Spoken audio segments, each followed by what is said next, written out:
Hello dear friends, ഇന്ന് ഒരു marble cake പ്രിപ്പറേഷനാണേ. ഇതും എൻ്റെ മോൻ്റെ ഒരു ഫേവററ്റ് കേക്കാണ്. ഞാൻ വർഷങ്ങളായിട്ട് അവൻ ഉണ്ടാക്കി കൊടുക്കുന്ന ഒരു കേക്കാണ് ഞാൻ. അപ്പോൾ അതിനാവശ്യമുള്ള ഇൻഗ്രീഡിയൻസ് എല്ലാം അറേഞ്ച് ചെയ്ത് വെച്ചു. ബട്ടറും ഷുഗറും, കാസ്റ്റർ ഷുഗറാണ് എടുത്തത്. നന്നായിട്ട് മിക്സ് ചെയ്തു, ബീറ്റ് ചെയ്തു. പിന്നെ എഗ്സ് 1 by 1 ആഡ് ചെയ്തു. എഗ്സ് ആഡ് ചെയ്തതിന് ശേഷം അതിൻ്റെ ഒരു മണം ഇല്ലാതിരിക്കാൻ വേണ്ടിയിട്ട് വനില എസൻസ് ആഡ് ചെയ്തു. എന്നിട്ട് എല്ലാം നല്ലതായിട്ട് മിക്സ് ചെയ്തു. അതിന് ശേഷമാണ് മൈദ, അത് ബേക്കിംഗ് പൗഡർ ഇട്ട് മിക്സ് ചെയ്ത് റെഡിയാക്കി വെച്ചിരിക്കുകയാണ്. അതും കുറച്ച് ആഡ് ചെയ്ത് അങ്ങനെ ഒരു ബാറ്റർ ഉണ്ടാക്കി. ഈ ബാറ്റർ രണ്ടായിട്ട് ഡിവൈഡ് ചെയ്യും.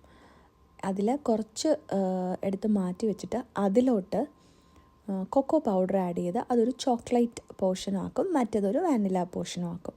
എന്നിട്ട് ഇത് രണ്ടും ഒരു പ്രത്യേക രീതിയിൽ നമ്മൾ ബേക്കിംഗ് ട്രേയിൽ സ്പ്രെഡ് ചെയ്ത് ബേക്ക് ചെയ്തെടുക്കുമ്പോൾ മാർബിൾ കേക്ക് റെഡിയാവും. ഞാനിത് യൂട്യൂബ് നോക്കി പഠിച്ചതാണ്. അപ്പം അതിന് വേണ്ടിയിട്ട് ഹാഫ് ഓഫ് ദി ബാറ്റർ എടുത്ത് മാറ്റി വെച്ചു. അതിനുശേഷം ഹാഫ് ഓഫ് ദി പോർഷനിലാണ് ഞാൻ ഈ കൊക്കോ പൗഡർ നന്നായിട്ട് മിക്സ് ചെയ്ത് കൊടുക്കുന്നത്. ഇനി ഈ കേക്ക് ഒന്ന് ബേക്കിംഗ് ട്രേയിലാക്കി ബേക്ക് ചെയ്യാൻ വെച്ചിട്ട് വേണം എനിക്ക് കുക്കീസ് ചെയ്യാൻ. അപ്പം കുക്കീസ് ഉണ്ടാക്കുന്ന വീഡിയോയും ഞാൻ നെക്സ്റ്റ് വീഡിയോ ആയിട്ട് പോസ്റ്റ് ചെയ്തേക്കാം. ഒരു ഓട്സ് കുക്കീസാണ്. അപ്പം ബാറ്റർ റെഡിയായി ഒന്നും കൂടെ ഒന്ന് നന്നായിട്ടൊന്ന് ബീറ്റ് ചെയ്ത് റെഡിയാക്കണം.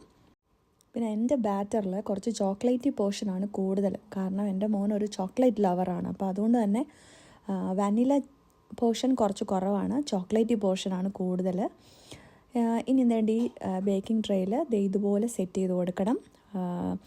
അതായത് കുറച്ച് ചോക്ലേറ്റ് ഇടണം, കുറച്ച് വാനില ഇടണം, അങ്ങനെ പല പല പോർഷൻസായിട്ട് ഇട്ടിട്ട് ജസ്റ്റ് ഒരു നൈഫ് കൊണ്ട് അതിനകത്തോടെ ഒന്ന് റൺ ചെയ്ത് കൊടുത്താൽ മതി.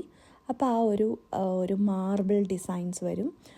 പിന്നെ എൻ്റെ ഞാൻ പറഞ്ഞല്ലോ കുറച്ച് ചോക്ലേറ്റ് പോർഷൻസ് കൂടുതലായതുകൊണ്ട് ഒരു നാട്ടിലത്തെ പോലത്തെ ഒരു പെർഫെക്റ്റ് ഇതൊന്നും കിട്ടിയില്ല, കാരണം കുറച്ച് ചോക്ലേറ്റ് കൂടുതലാണ്.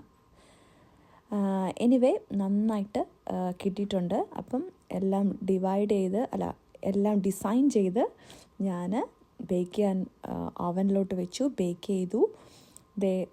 ഇങ്ങനെ കിട്ടി. കട്ട് ചെയ്തെടുത്തപ്പം നല്ല പെർഫെക്റ്റ് മാർബിൾ കേക്ക് ആയിട്ടുണ്ട്. നല്ല ടേസ്റ്റിയാണ്.